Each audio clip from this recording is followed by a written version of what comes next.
Assalamualaikum dan salam sejahtera. Bertemu lagi kali ini bersama Cikgu Yat bagi bab 7 graf gerakan. Kali ini kita akan mempelajari graf laju masa. Okey, mesti kamu pernah melihat kan gerakan jarum pada meter laju ataupun kita panggil speedometer yang ada di kereta bila mak atau ayah kamu memandu. Pernah lihat tak? Jarum yang menunjukkan nilai kelajuan itu akan berubah apabila pedal minyak atau pedal brake ditekan. Ada masanya dia akan naik ataupun turun. Mungkin juga pada kosong. Seperti gambar rajah ini. Okey. Tengok pada gambar rajah 1. Menunjukkan nilai kosong. Ya, sifar. Bermaksud kenderaan berada dalam keadaan pegun. Tidak bergerak. Ya. Contoh berhenti di traffic light. Ya. Atau mungkin pada gambar rajah 2 atau 3. Yang bermaksud kelajuan kenderaan makin bertambah, bila dia lebih tekan minyak, lebih lajulah kereta tu akan bergerak. Okay? So, ni tengok sini 60. Tekan lagi minyak, okay, 100. Ya? Ni meningkat kelajuan dia. Atau mungkin menurun. Ikut yang rajah 4 ni, ya, mungkin kita punya kelajuan berkurangan berbanding rajah 3. Mungkin selepas beberapa ketika nak berhenti, kelajuan semakin berkurangan. Okay, ini kita panggil speedometer. Ya, dia membaca laju kereta. Okey. Standard pembelajaran untuk kali ini adalah melukis graf laju masa. Sebelum ini kamu dah belajar cara melukis graf jarak masa. Kali ini kita akan rujuk kepada laju masa. Misal kata kita ada satu graf laju masa. Okey. Paksi mencancang ini mewakili laju gerakan tersebut dan paksi mengufuk akan tetap mewakili tempoh masa yang diambil. Sama seperti graf jarak masa.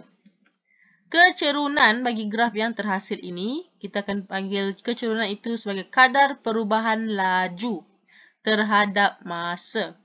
Okey? Ataupun pecutan. Kadar perubahan laju terhadap masa. Ataupun pecutan. Kadang-kadang istilah dia hanya kadar perubahan laju. Itu maksudnya pecutan. Okey? So, kecerunan daripada graf laju masa kamu boleh peroleh pecutan. Kalau graf jarak masa sebelum ni, kecerunan dia adalah mewakili laju. Kali ini berbeza, ya. So, bagaimana kita melukis graf laju masa? Okey, kita boleh lukis jika maklumat berkaitan suatu gerakan seperti berikut diperoleh. Contoh, jadual laju masa atau persamaan yang mewakili hubungan antara laju dengan masa. Sama macam graf jarak masa. Okey, jom kita lihat. Contoh, jadual di bawah menunjukkan perubahan laju kereta Encik Azizul untuk tempoh masa 5 saat.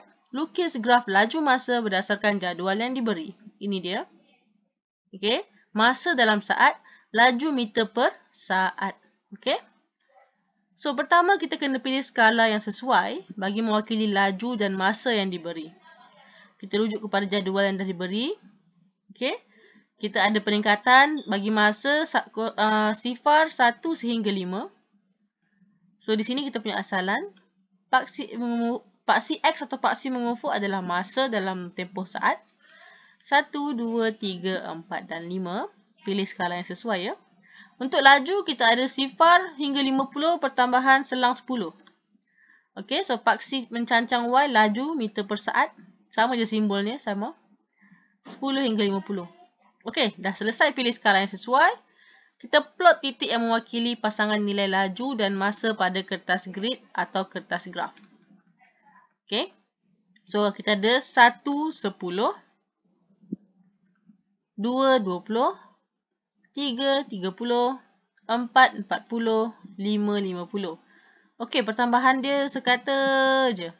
Tengok macam mana bentuk graf dia. Okey, macam ni bentuk graf kita. Dia naik sahaja. Ini menunjukkan kecerunan kita seragam. Maaf. Maksudnya pecutan seragam. Sebab kita punya kecerunan menaik positif, ya. Kecerunan sini positif. Maksudnya dia memecut. Memecut lah. Okey, secara seragam. Ya. Laju dia berubah-ubah. Okey. So, mari kita melukis menggunakan persamaan pula. Kadar perubahan laju terhadap masa sebuah kapal terbang yang sedang mendarat diberi oleh persamaan V sama dengan 800 tolak 1600 T. Ini persamaan kita.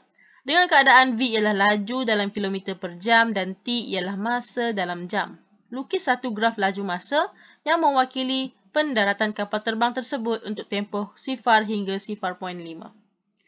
Okey, kita ada 0 hingga 0.5, ada simbol sama dengan, dia bagi julat kat sini, so kita boleh ambil 0 dengan 0.5. Maaf, kita boleh ambil nilai 0 hingga 0.5 ya. So, pertama kita kena bina jadual laju masa. Mesti ada jadual untuk persamaan ini yang diberi. So, sini ada tips. Sekurang-kurangnya hanya 2 titik mencukupi untuk melukis graf garis lurus. Okay, so kita boleh ambil jadual ni. Letaklah masa T, jam, laju V, kilometer per jam. Bila kita punya T sifar, kita pilih sifar lah sebab sifar boleh ambil lah. Kita ambil sifar hingga 0.5. Laju kita 800 sebab kita buat penggantian. Bila T kita sifar, laju kita V jadi 800. Manakala kalau T kita sifar 0.5, laju kita adalah sifar. Okey. Terusnya kita akan lukis graf laju masa dengan memplotkan berdasarkan jadual yang dibina lah. So kita letakkan asalan paksi kita masa jam. Okey, 0.1, 0.2 sampai 0.5.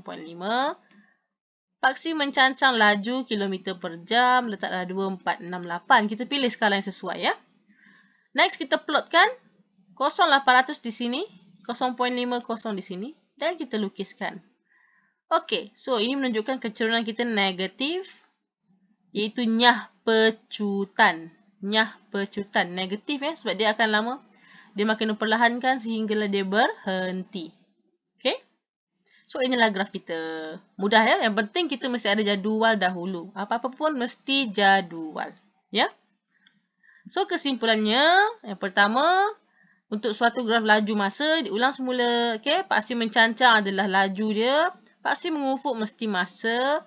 Kecerunan mewakili kadar perubahan laju terhadap masa iaitu pecutan. Kalau kecerunan dia positif, dia memecut.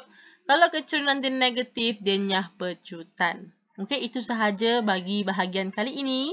Cikgu harap video ini bermanfaat. Kita jumpa lagi di video yang akan datang. Jangan lupa like dan subscribe. Okey, bye. Assalamualaikum.